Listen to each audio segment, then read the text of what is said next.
All right, folks, welcome back. Sheepdog Smokey here. Happy Friday. Things went down yesterday that are going to be very interesting because, one, congressional Democrats are going to scream and yell, and I expect some liberal Obama appointee federal judge to try and get involved.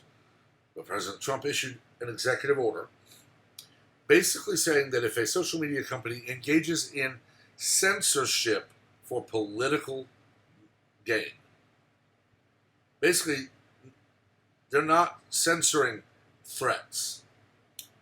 They're not censoring child trafficking. They're censoring one side of the political argument to skew what is seen, much like Facebook, Twitter, and YouTube are doing right now. Then they are no longer immune from prosecution.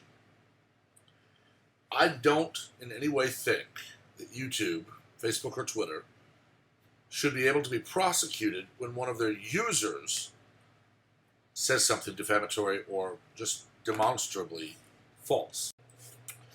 When Kathy Griffin did her moronic stunt with that photograph, and I'm not even going to describe it, you all know what I'm talking about, I was not in any way in favor of Twitter being held responsible. In that case, Twitter acted very quickly to make sure that that was removed. Her account is currently locked because she doubled down and made another threat. That's not what I'm talking about. I've had 2 videos removed in the last couple of weeks.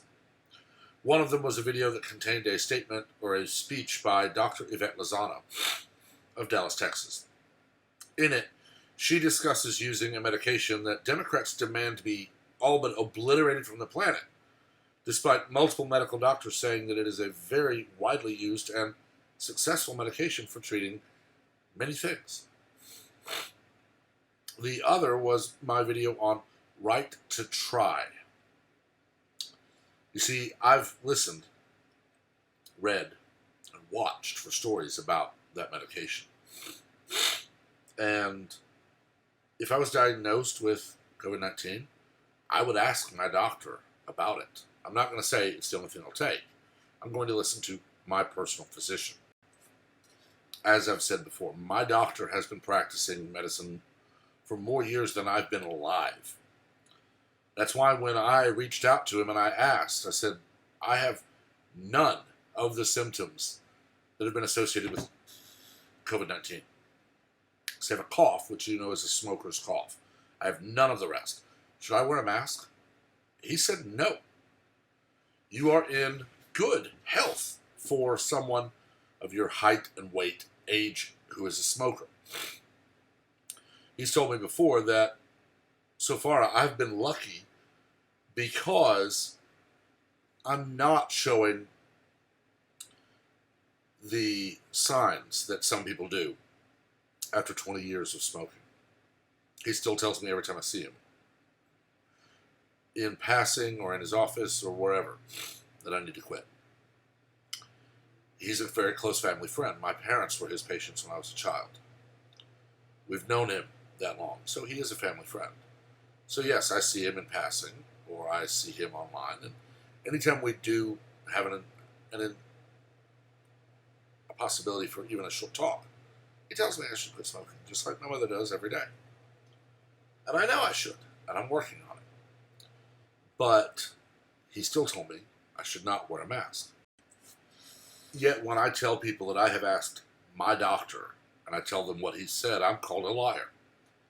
I'm called monster, evil, bigot, ignorant.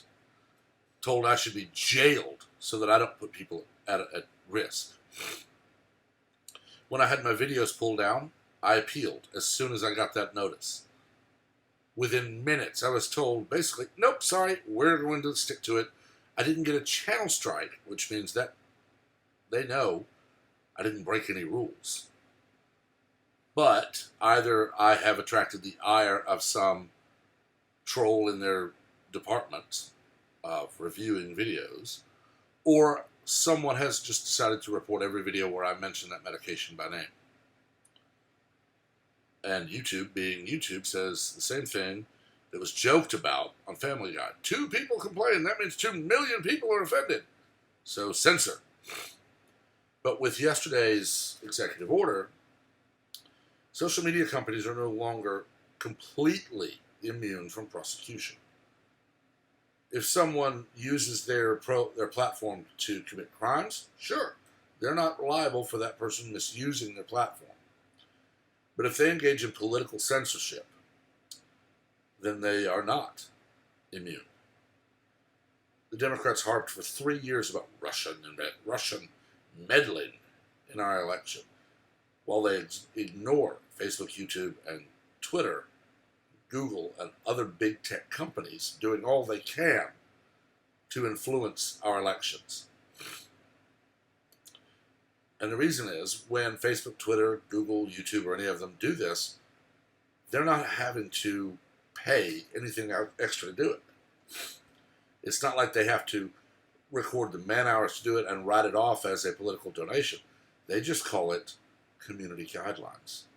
Since it benefits the liberal left, the rhinos and Democrats in office don't care.